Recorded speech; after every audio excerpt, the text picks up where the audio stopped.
జాతర మొదలెట్టండిరా.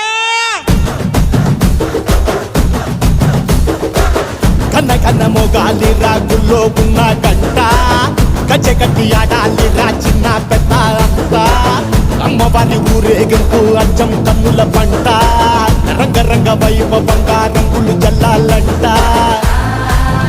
అమ్మ డంగురు డంగురు డంగురుమా అమ్మ అమ్మోరు డంగురు డంగురుమా అమ్మ డంగురు డంగురు డంగురుమా అమ్మ అమ్మోరు డంగురు డంగురుమా రంగులని కలిసినట్టే ఉంటాయి రాయప్పుడు ఎవడి రంగు ఏమిటంటే ఎవడు చెప్పగలడు.